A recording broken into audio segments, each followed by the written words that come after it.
everyone, welcome to this first round of 16 match between Team C1 and D4.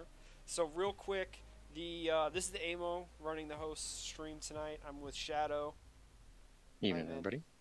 So if people who don't know, we have the 2v2 tournament coming in, and there were a lot of different teams that signed up across the different regions. They were split into four groups, A, B, C, and D. The top four teams in those groups all advanced to the round of 16.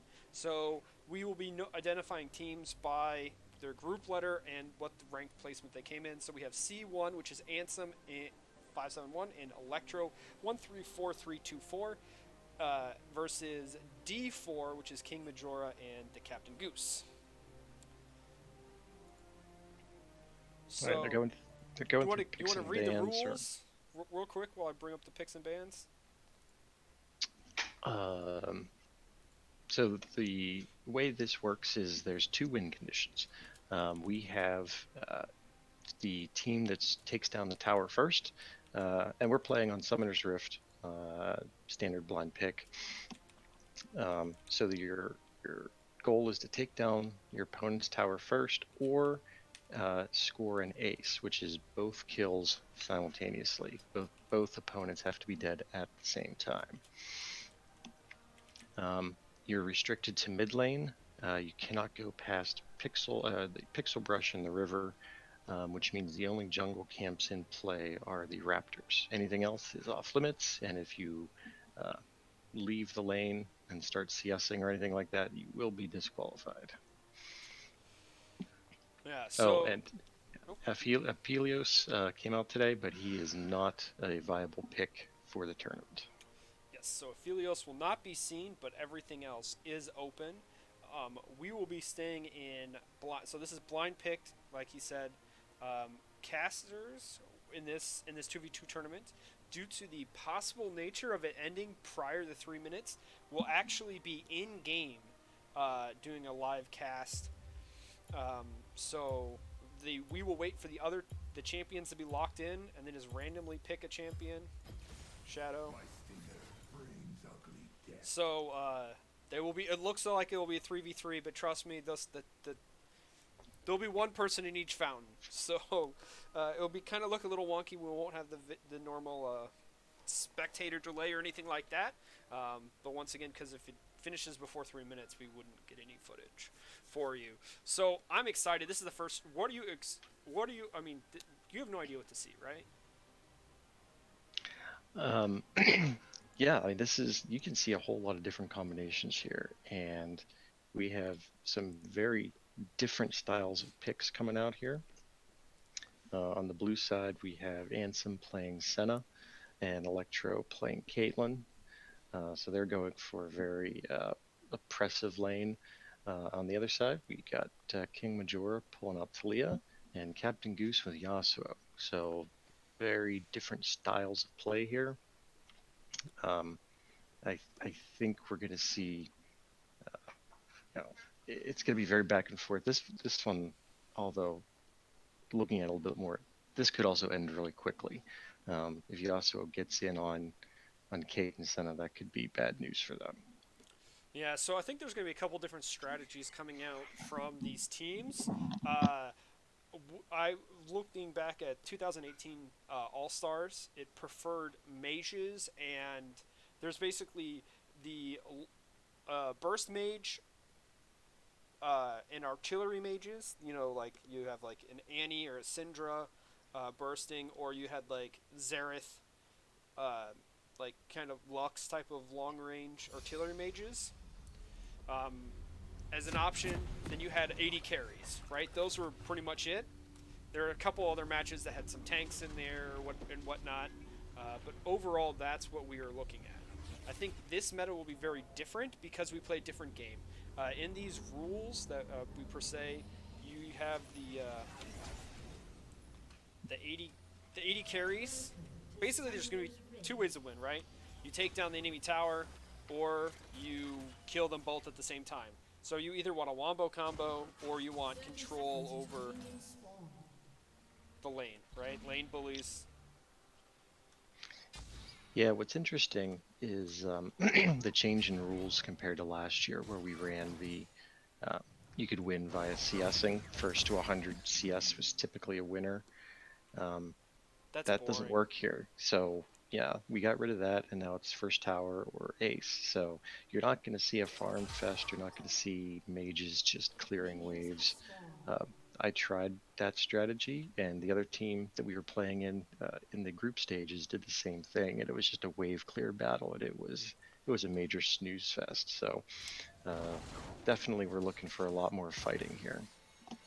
No one took teleports. That's interesting because you can back in this and buy. We got flashes along with ignite and heal on the side of C1, and D4 has ignite and exhaust. I think the 2v2 range is just going to be too oppressive until Captain Goose can hit 6. Yeah, the range advantage that they have over Yasuo is pretty significant. I mean, he has his shield, so he's not going to be taking as much damage as he might normally, but he's at a major disadvantage. And I apologize for any jerky camera action. Once again, we're not in spectator mode because we want to make sure that we get everything going on properly, especially if teams had selected all-in champions like some type of combo. Oof. Well, there's Flash Ignite Burn. Now the Yeah, we key saw. here is you have to kill both champions. There's one, and stepped on the trap. He's dead. That's it. Ace! And this is why we can't do spectator mode. 2 minutes and 45 seconds. It is over. We would not have been able to watch that if we were in spectator mode because it's done. Did you expect that at under 3 minutes with 280 carries? I think I did. The more I thought about it, simply because it was with Yasuo, we knew they were going to all in, right? They're not going to farm up and play for late game, quote unquote late game. They were looking for something pretty early. Try to get some of them whittled down low with a Talia poke, and then get Yasuo in. And we saw it. We saw Yasuo go in. It quickly burned a flash. Um, they were Electro and Ansem just did a really good job of turning it around. And once Yasuo was low and they got separated, they were pretty much done.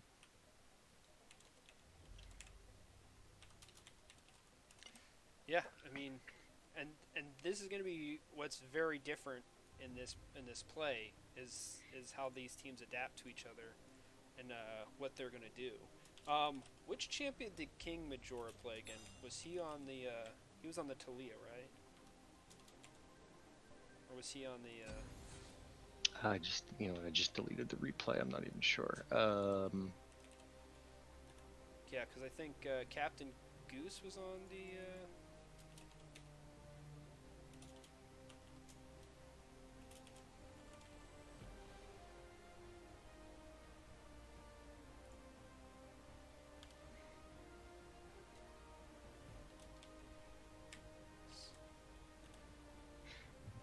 So now I guess the question is, do they adapt to try to take away the Caitlyn Senna, or do you think they'll kind of bait them into that and try to pick a couple champions that counter them?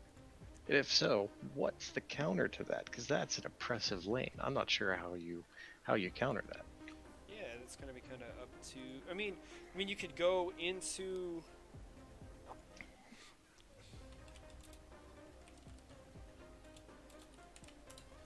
I mean, it just kind of depends on what you want to transition over to, right? Like,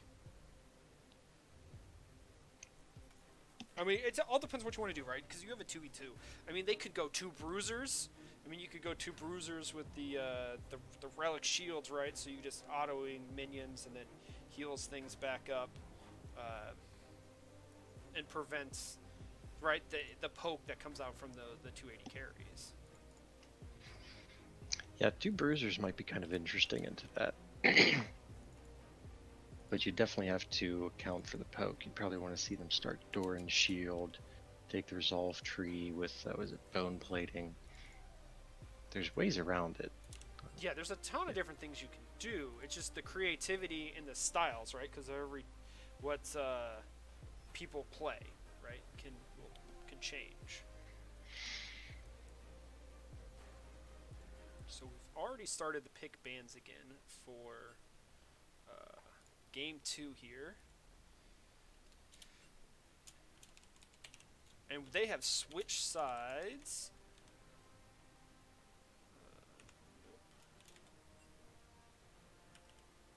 Oh, there's a Senna band, so they are respecting that combination. They want to get rid of that. So they had Syndra,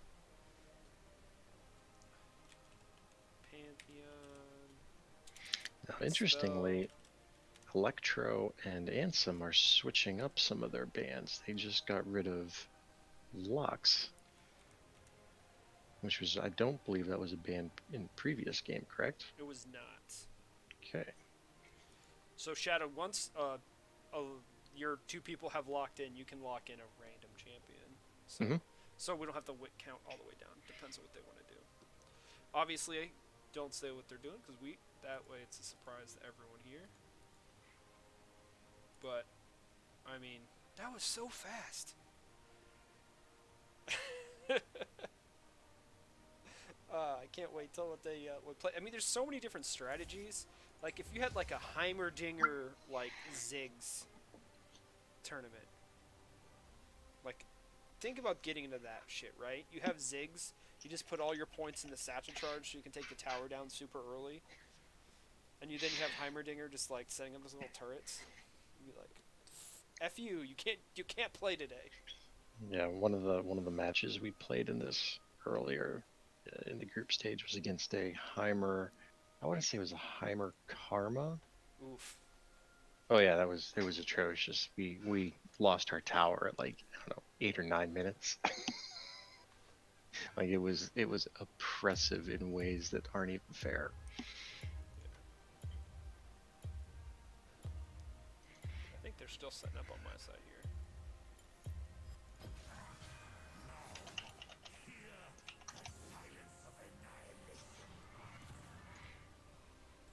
So we get to load on over here. I mean, this is pretty exciting. I mean, the tournament is just getting started um, in the knockout stage here. So this is a best of 3. So definitely can come back pretty easily um, in regards here to see what happens. But like that, you know, the dual 80 carries again on the side of Electro. Or I guess they went. Oh no, you missed. You threw me off there, Shadow. That was not intentional. That Oh was truly a jeez. random pick. So that's a Leona Tristana versus an Irelia Galio. Huh. I mean, Irelia's gonna. So they're doing the same sort of thing, the same sort of idea. King Majora and Goose, they're looking for the all-in, um, a little bit more CC this time between the Galio and the Aurelia stun. Yeah. So while they run the lane.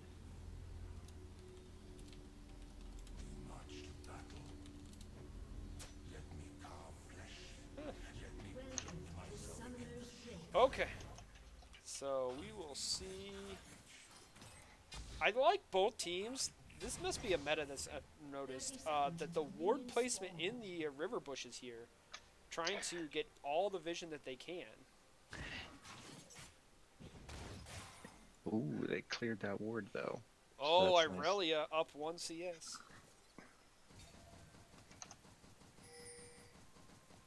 And now we have. So, like, this is the weird part about spectator mode. Is that I'm in the dark. Like, I see the wards, but, like, I can't see what they're doing. Minions have spawned. Now, Tristana doesn't get that big of a range advantage early on. So, once Irelia hits, like, levels 4, 5 to 6, that all in potential on the side of the Irelia in Galio is going to be super strong compared to the ability for Leona to peel them off, right? Like, she's an engaged support. She's not really Well, she can do a little bit of both between with her stun, right? I mean, she's definitely more known for her engage, but yeah. she's not bad at peel. So I'm guessing she might just be bodyguarding here. I don't think we'll see a Zenith Blade come out really. No. The now Galio went Dorn's Ring instead of. I mean, there's no teleport, so you can't teleport in. But you can't Galio ult back in. It's just, I mean, it's just on a whole that like it's all about. Oh no, Well, Ansem. Oop. First blood, that's okay. The game isn't over. As long as Galio stays alive, they'll just reset. And this is what you can do in Tristana in 2v2s, right? You go with the Impress the Attack, and there's the Ignite from Leona, and that sets everything up. But the goal here in this 2v2 tournament is you have to kill both laners at the same time. You have to get an ace. You can't just kill one, kill the other. And now Irelia is back alive. Doing this doesn't really particularly help your cause.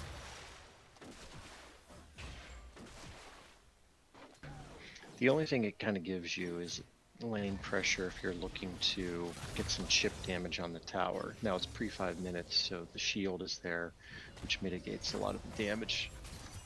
Oh.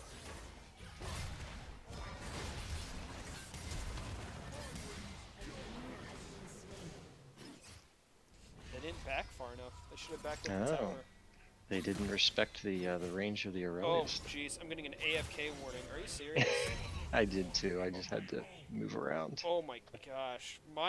Jeez. Okay, that's going to be irritating. Note to self. Keep cursor on minimap and move like every 30 seconds. Yeah, I'm doing that now too. Just going to have Aatrox is going to randomly walk around in the base down here. So as it stands right now, Aurelia is actually up on CS, or I should say even in CS. Yeah, but she doesn't have any items, whereas I mean, the potion's nice and everything, but 2 Dorn's Blade is in a dagger, in this aspect of the 2v2, is way stronger than anything a Corrupting Pot can do. Yeah, I'm kind of surprised that Aurelia didn't go back and buy anything different than that, because the Corrupting Pot isn't really going to do a whole lot. Oh man, Leona's doing a good job. A double bounce. Oh, I think this may be over if they has flash. Double kill. And that's it. That's the first 2v2, That's it. and it's done. The D1, C1 ends this best of 3 in a 2-0 fashion. So definitely showing the strength of that group, being the number 1 seed coming on out. Yeah.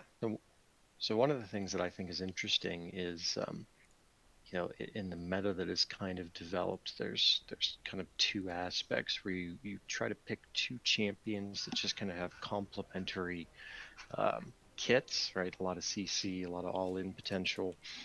The other thing we've seen is the traditional ADC and support combination. And I think for the games that I've seen, the traditional ADC support combination has a little bit of an edge, just because that's kind of a more common pairing that people know how to play around. So it'll be interesting to see what comes of the rest of the matches tonight and in the future. Yeah, I definitely, I gotta pay. Was King Majora on the, he was on the Galio. I believe so. Yeah. So, I definitely think that that different aspects, I want to see, like, one of the old school, like, bot lane graph comps, like the Leona Jarvan, where you could get, like, basically just the all-in ability of that at level 2 is ridiculous. Irelia Do you wanna can get a do the same. Sorry. Do you want to get a post game interview here? Oh yeah, we can definitely do that. They can they can join on in. We're just trying to figure out. We're just as blind as everyone else is to the abilities of the 2v2 and what everything happens. So looks like we have winning team from C1 Ansem. Oh man, Thank you. uh, Thank you. we were surprised at how fast the dual AD carries could win. So were we. That was our fastest win of the 2v2. So, We um, we've never not made it to 6 before, so that was a different one for us. so without giving too much away, since I know that the tournament's ongoing, and we don't want to have you give away the secrets here, what was your thought process on picking the kind of I know he said dual ADC, but Senna is in theory technically a support. You look Yeah. like you've gone kind of the ADC support combo as opposed to trying to pick two other champions that just kind of complement each other. Is there a particular reason you guys lean that direction, or was that like matchup specific? You just like it, for So use of majority, you thought maybe that would be a better combo. so as people know, I recently swapped to support a few months ago, and it was for Electro. And I've been playing with him for the past couple of months, and it's really worked out for us. So we do play standard because that's what we are very comfortable with, for one. But two, we do have some spice picks. Um, but if they're going to constantly be throwing 2, 3 bans at me, it's just a Shuriman finals all over again. Gotcha. Very nice, very nice. Well, I mean, you can see the synergy. You guys, you guys worked well together, and as soon as there was an opening, we saw you guys both kind of all in and push all your buttons, and things happen. So, it looks like it's working out for you. Hopefully, we'll get to see more of your matches in the future, and you'll get to bust out some of those fancy picks that you just teased us with. Yeah, so not to sound like a favorite or anything, but I do want to see a specific uh match for next week. Because we have the potential of going against two of the players from our own team. Oh, oh yeah, Delta Terra and Benini, right? Yes. Bonini has renamed to Tempest, but yes. Oh, I did see that. Okay, that's him. But Hmm. yeah, so I don't know about Electro, but I'm personally looking forward to that. Um, so I hope it goes well for them. Nice. Well, personally, I'm looking forward to all these matches because there's so much variety you can see, and Yeah, like you a lot of the matchups that I've even spectated, a few of them have played. I haven't seen a single team play standard besides us. So that's something that there's a few they're that going to be. have. There's a few that have. It's I don't know if I would say it's 50-50, but we were kind of discussing the meta, and you know that that combo is out there, right? Yep. That ADC support combo, because you know the matchups, you know how they work, and there's ADCs and supports that have really good synergy, and so you see a lot of that. But I do want to make the suggestion to any and all players remaining in 2v2, um, that having one of the two players be the carry and the other player having a support item is insurmountably uh, a bonus in the 2v2s, as shown in just this past match where I get to just focus on looking for the engagement or poking out the opponent, and my carry can farm. Well, sure. I mean, that makes a lot of sense, especially with the preseason changes to support items and all the free gold you get there, rather than splitting this farm and the gold, right? You're Yeah, essentially not doubling, but you're getting a lot more gold, so it one makes a and a lot of half sense. really. So I feel, but yeah. So um, GG to King Major and the Cat and Goose. I know that we have actually, not in the 2v2s, but in the 5v5s, we have scrimmed them, and they have taught us a lot of things that we need to fix. So, um, just a bad matchup tonight was all. Yeah, that's where stuff can happen. But it was a fun series to watch, fun series to cast, and yeah, we'll hopefully catch you guys in the round of what is it, round of 8 next, right? Well, Yeah. quarterfinals, Quarterfinals. Quarterfinals, round of 8. No, it's the same thing. same So thing. we will throw it to the intermission and be back in about 30 minutes. Bye bye.